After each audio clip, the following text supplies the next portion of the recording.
Hey, this is Kamori, and today we are going to be making Moka's Bodice.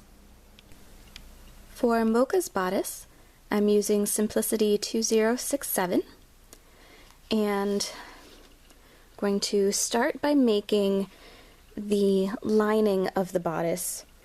And because I didn't want the boning to show on the outside of the bodice, I'm deviating slightly from the instructions in the pattern. So for the lining pieces, I cut 2 of each piece out of red cotton. I just had some red cotton lying around, so that's why I decided to use that. And we're not going to worry about zigzagging the pieces just yet. We're going to start by putting 2 of the matching pieces together, and we're going to sew at the 5/8 line all the way around the edge of the piece, leaving the bottom open. Next, I took my lining piece and set it down so that the middle part of the lining is facing up. So this is the part that's going to be touching your skin, this is the part that's going to be in between, and then there's going to be a top layer on top of it that's the pretty red satin. So, and then I took a clear ruler and a pen and just marked on some lines to act as guidelines for sewing the boning channels. And for the boning for this project, since this is just a funsy Halloween project and it's not a competition costume, I'm going to be using zip ties for the boning because they are super cheap. Though they aren't as durable as some of the other types of boning, they can work in a pinch, and since I'm on a limited budget, I'm going to be using those.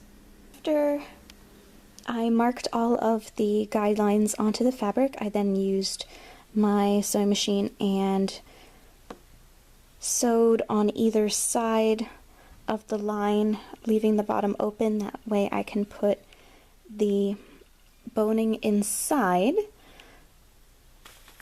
And like I said, I'm using zip ties for that. So I've got zip tie right here, and then just measure it to the length that I want. Make sure, because there will be a seam allowance at the bottom, you don't want to have your boning go too far, otherwise you'll risk hitting it with your machine and that won't be good. So the next step is to take a pair of scissors and cut it. And then, here's one that's already done. Because it is such a thick material, it kind of has a little bit of a pokey end to it after it's been cut, so then I just used a nail file and filed down the edge so there'd be no sharp corners poking at me while I wear the bodice. After inserting the boning into all 3 channels, I sewed the bottom of the piece closed and then zigzagged around the entire piece after it was finished.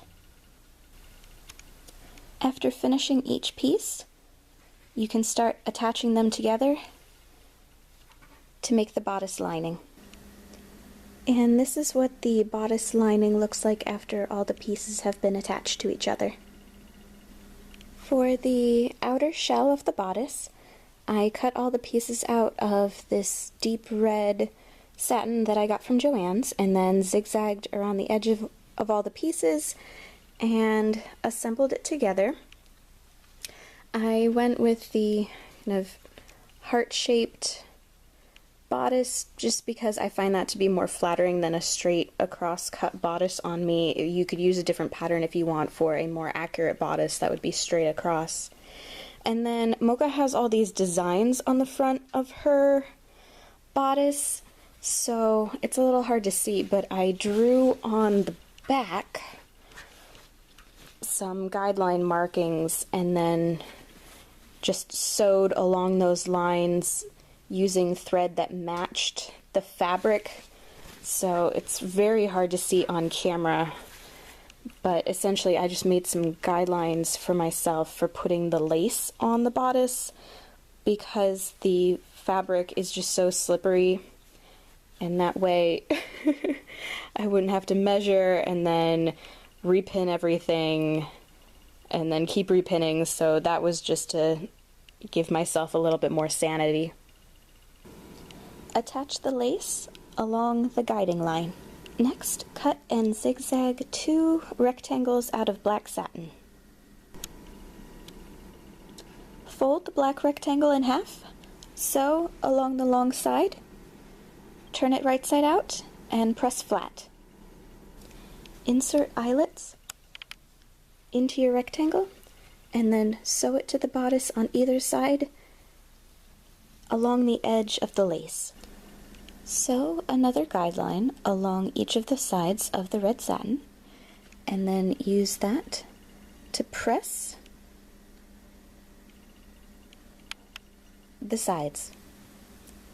Pin the bodice and the lining together with right sides together and sew along the top and along the bottom, leaving the sides open. Turn the bodice right side out and iron all along the edges. Then, to close the gaps on either side, you're going to sew along the sides. Next, I inserted thin white satin ribbon through the eyelets on the bodice to lace it up.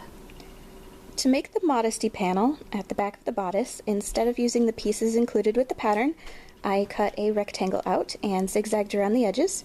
Then, along the top and bottom of the rectangle, I sewed a marking line across it. Press the sides inward along the sewn guidelines, then fold right sides together and sew along the side. Turn the panel right side out and top stitch along each side to close the holes. Insert eyelets along each side of the bodice, then sew the modesty panel to one side so that you can still get to the eyelets. Then I cut another length of the thin white satin ribbon to lace up the back, and to keep the edges from fraying, I sealed it with a little bit of clear nail polish. For Moka's straps, cut 4 rectangles out of the red satin and zigzag around the edges. Then put 2 pieces right side together and sew along the long side, and you're going to do that for both straps. Turn your straps right side out, press them flat, and then attach them to the bodice in the front and in the back. For the bat wings on the back of Moka's bodice, start by making a pattern out of some paper. Then use that to cut 4 wing pieces out of some black satin. On 2 of the wing pieces, add a little bit of interfacing to give the wing a little bit more stability.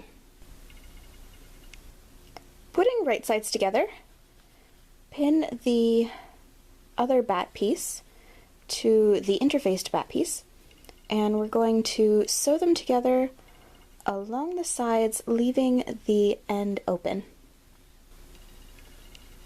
Turn the bat wing right side out, then cut a piece of wire, fold the ends inward to keep them from poking through on either end. Then we're going to insert it into the bat wing.